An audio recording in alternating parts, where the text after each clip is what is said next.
നമ്മുടെ ബിസിനസ്സിൽ transportation charge എന്ന് പറയുന്ന ഒരു എക്സ്പെൻസ് വരും. അതിനെ നമ്മൾ ക്യാരേജ് എന്നാണ് അറിയപ്പെടുന്നത്. ക്യാരേജ് ഇൻവേർഡുമുണ്ട്, അതേപോലെ തന്നെ ക്യാരേജ് ഔട്ട്വേർഡുമുണ്ട്.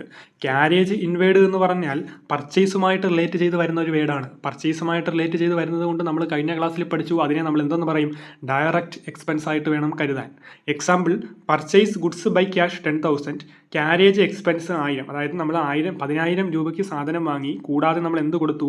1000 രൂപ ക്യാരേജ് കൊടുത്തു. അപ്പോൾ നമ്മൾ പർച്ചേസ് ചെയ്യുമ്പോൾ നമ്മൾ എന്ത് ചെയ്യണം? ആ ഒരു സാധനം നമ്മൾ ഷോപ്പിലേക്ക് എത്തിക്കണം. അതാണ് ക്യാരേജ് ഇൻവേർഡ് എന്നതുകൊണ്ട് ഉദ്ദേശിക്കുന്നത്. അപ്പോൾ പർച്ചേസ് അക്കൗണ്ടിന് നമ്മൾ ഡെബിറ്റ് ചെയ്തു, 10,000 കാണിച്ചു. ക്യാരേജ് ഇൻവേർഡ് എന്ന് പറയുന്നത് ഒരു എക്സ്പെൻസ് ആണ്. ആ ഒരു എക്സ്പെൻസ് കൂടിയത് കൊണ്ട് നമ്മൾ എന്ത് ചെയ്യുന്നു? ഡെബിറ്റ് ചെയ്തു 1000 രൂപ. നമ്മുടെ കയ്യിൽ നിന്ന് ക്യാഷ് ആയിട്ട് പോയത് 11,000 രൂപയാണ്. ടു ക്യാഷ് എന്ന് കാണിച്ചിട്ട് 11,000 കാണിച്ചു. ക്യാരേജ് ഔട്ട്വേർഡ്സ് എന്ന് പറഞ്ഞാൽ സെയിൽസുമായിട്ട് റിലേറ്റ് ചെയ്ത് വരുന്നതാണ്. നമ്മളൊരു സാധനം എന്ത് ചെയ്യുന്നു? സെയിൽ ചെയ്യുന്നു. ആ ഒരു കസ്റ്റമറിൻ്റെ സ്ഥലത്തേക്ക് നമ്മൾ എന്ത് ചെയ്യേണ്ടി വരും? ചിലപ്പോൾ ട്രാൻസ്പോർട്ടേഷൻ എത്തിച്ച് കൊടുക്കേണ്ടി വരും. ആ ഒരു എക്സ്പെൻസ് ആണ് ക്യാരേജ് ഔട്ട്വേർഡ് എന്ന് പറയുന്ന പേരിൽ കാണിക്കുന്നത്. അതുകൊണ്ട് തന്നെ നമ്മൾ ഇത് ഇൻഡയറക്റ്റ് എക്സ്പെൻസ് ആയിട്ടായിരിക്കും കാണിക്കുന്നത്. അപ്പോൾ ഇതിൻ്റെ ജേണൽ എൻട്രി എങ്ങനെ വരുമെന്ന് നിങ്ങൾ എന്ത് ചെയ്യുക? ഒന്ന് കമൻറ്റ് ചെയ്യുക.